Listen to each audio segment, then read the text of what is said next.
آئیے کہ عرس پر بھی گفتگو ہو گئی اور اس حوالے سے کچھ سوال جواب کا بھی سلسلہ ہو گیا۔ اب اولیاء کرام کے مزار پر حاضری کا کسی کا ذہن ہے، اب وہ کیا طریقہ ہو، بہترین طریقہ کہ کسی ولی کے مزار پر میں حاضری دوں۔ چادریں بھی ہر ایک اپنا طریقہ ہوتا ہے، کوئی چادر لے کے جاتا ہے، کوئی بغیر چادر کے جاتا ہے، تو کچھ اس حوالے سے ہماری رہنمائی فرما دیجیے۔ دیکھیں، مزار پہ حاضری کا جو طریقہ ہے علماء کرام نے تحریر کیا ہے۔ صدر الشریعہ مولانا امجد علی آدمی رحمۃ اللہ علیہ نے بہار شریعت کے اندر اس کا طریقہ لکھا ہے۔ اس کا خلاصہ یہ ہے کہ کسی بھی ولی کے مزار پر جانے کا طریقہ یہ ہے کہ اس کے قدموں کی طرف سے حاضری دے، قدموں کی طرف سے جائے اور پھر اس کے چہرے کی طرف یعنی قبلے کی طرف آ جائے کہ قبلے کو پیٹھ ہوگی اور اس کے جو ہے وہ چہرے کی طرف جو ہے وہ اس کا جو ہے وہ زائر کا منہ ہوگا۔ تو اب چہرے کی طرف آ کے ان کی قبر سے تھوڑا سا ہٹ کے کھڑا ہو یا بیٹھ جائے، سلام پیش کرے۔ سلام پیش کرنے کے بعد پھر وہاں پر جو کچھ بھی اس نے تلاوت کرنی ہے، اس نے ذکر کرنا ہے، اس نے کچھ پڑھنا ہے، ذکر درود کوئی کچھ بھی کرنا ہے وہ کرے، اور اس کے بعد اس صاحب مزار کو ایصال ثواب کرے۔ اور اب اس کے بعد اگر اپنی کوئی حاجت پیش کرنی ہے تو اس کا بھی سب سے احسن طریقہ یہ ہے کہ چونکہ ایک ولی کا قرب ہے، اللہ تعالیٰ کی برکتیں وہاں پر نازل ہوتی ہیں اور خود اولیاء کرام جو ہیں اللہ تبارک و تعالی جو ہے وہ ان کی دعائیں قبول فرماتا ہے، تو اس ولی کے وسیلے سے اللہ تعالیٰ کی بارگاہ میں عرض کرے کہ اے اللہ، جس ولی کی بارگاہ میں حاضر ہوں اس کے صدقے میرا فلاں مسئلہ حل فرما دے، میری فلاں حاجت پوری کر دے۔ تو یہ اس کا مکمل طریقہ۔ اب اس کے اندر جو چند ایک چیزیں جو ہیں کہ مثال کے طور پہ چادر لے کر حاضر ہوتے ہیں، خوشبو لے کے جاتے ہیں، یا جو ہے وہ اگربتیاں یا پھول وغیرہ لے کے جاتے ہیں، تو اس میں یہ ہے کہ مزار شریف پہ چادر چڑھانا، پھول چڑھانا تو خیر احادیث مبارک سے اس کی اصل موجود ہے کہ قبر پر کوئی بھی تر اس طرح کی نباتات والی چیز اگر رکھی تو جب تک وہ تر رہے گی اللہ تعالیٰ کی تسبیح کرے گی تو برکت رحمت نازل ہوتی رہے گی۔ تو پھول پیش کرنا تو یوں درست۔ بقیہ اگربتیاں جلانا، اگربتیوں کے اندر ادب یہ ہے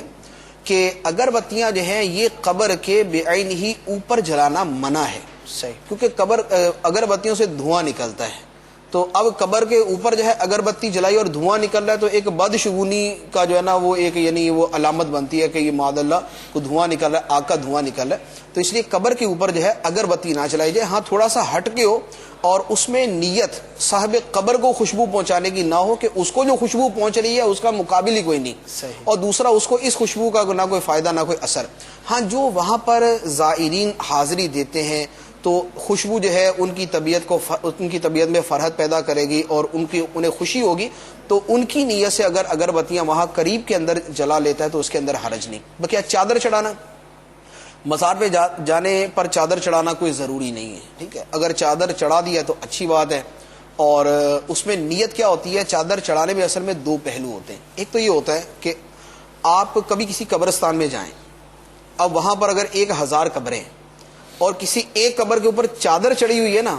تو آپ پہلے وہیں پر جائیں گے، آپ کہیں یار یہ کوئی بندہ جو ہے نا یہ وہ نیک صالح بندہ ہے تو اس کی قبر پہ حاضری دے لو۔ تو اس کا مطلب یہ ہوا کہ چادر چڑھانا اصل میں ایک علامت ہے، انفرادیت پیدا کرنا ہے، ایک انفرادیت پیدا کرتا ہے، ایک علامت ہے کہ یہ بندہ صالحین میں سے ہے، اللہ تعالیٰ کے مقبول بندوں میں سے۔ تو اب یہ پہچان ہے، تو پہچان کے لیے تو ہمارے ہاں جو ہے وہ پورے روڈ کے اوپر کراچی سے لے کر پشاور چلے جائیں تو ہر روڈ پہ لگا ہوتا ہے 32 کلومیٹر 732 کلومیٹر، تو ایک علامت ہے، یہ لگانا جائز ہے، اس کے اندر کیا حرج ہے، یہ تو جائز ہے۔ دوسرا اس کے اندر پہلو ہوتا ہے قبر کے اوپر یہ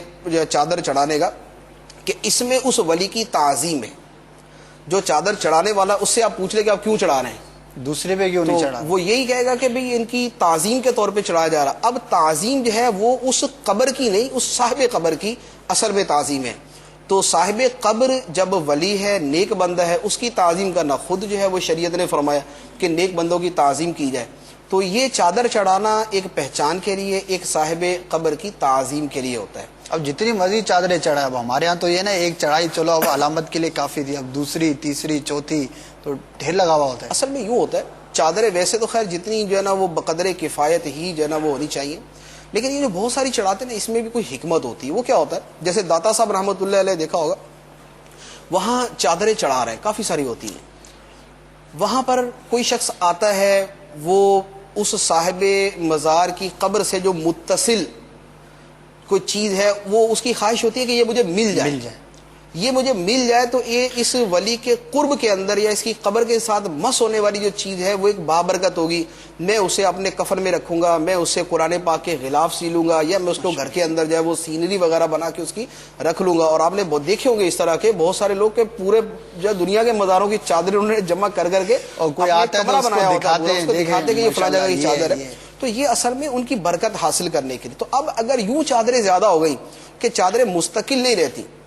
بلکہ جو جواز کی صورت ہے کسی کو دینے کی، تو کوئی آتا ہے، کوئی امیر آ گیا یا کوئی غریب آ گیا یا کوئی ظاہر آ گیا تو اس کو وہ چادر دے دی، اٹھا لی تو جاتی، یوں چادریں اٹھائی جاتی رہتی ہیں، نہیں آتی رہتی ہیں. تو اب اس طور پہ اگر زیادہ چادریں تو کوئی حرج نہیں. اعلیٰ حضرت رضی اللہ تعالیٰ عنہ کا اس پر ایک رسالہ بھی ہے، فتاوی رضیہ شریف کی 9ویں جلد کے اندر، بریق المنار بشموع المزار، مزار کے اوپر جو چراغاں کیا جاتا ہے، روشنی کی جاتی ہے، اس کے بارے میں. تو اس میں یہ چادریں چڑھانے کا مسئلہ بھی اس میں کافی تفصیل سے بیان کیا گیا. ماشاءاللہ، جزاک اللہ.